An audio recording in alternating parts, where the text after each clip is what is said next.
اس نے تمہارے لیے کی، اس نے آسمان سے تمہارے لیے پانی برسایا اور پانی کے ذریعے اس نے تمہارے لیے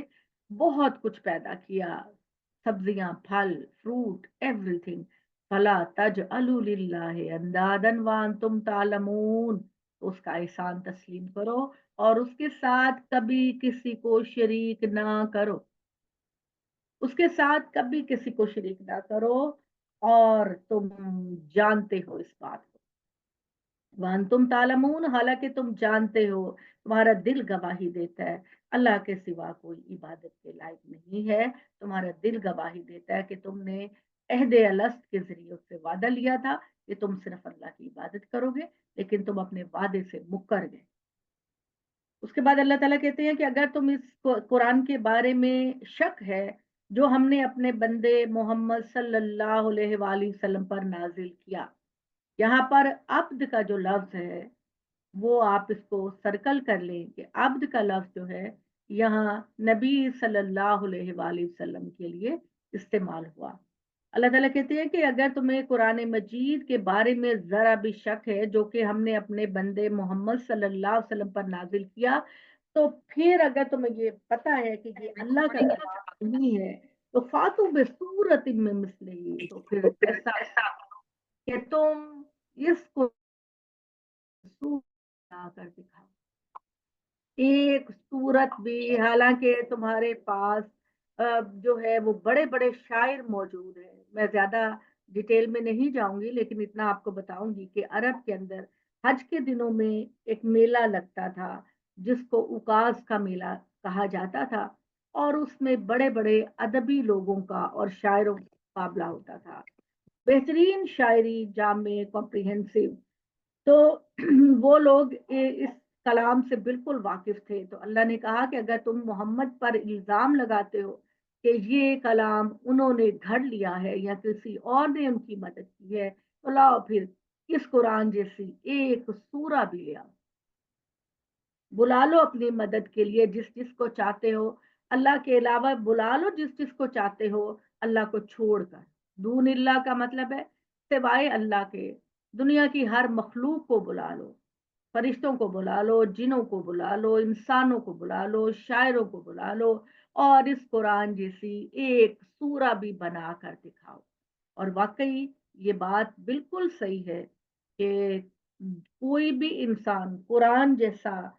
جو خوبصورت کلام ہے، اب آپ جو لوگ عربی کو نہیں جانتے ان کو تو اتنا نہیں پتا چلے گا کہ یہ کتنا خوبصورت کلام ہے، کتنا ادبی کلام ہے، اور اس کے اندر اللہ تعالیٰ نے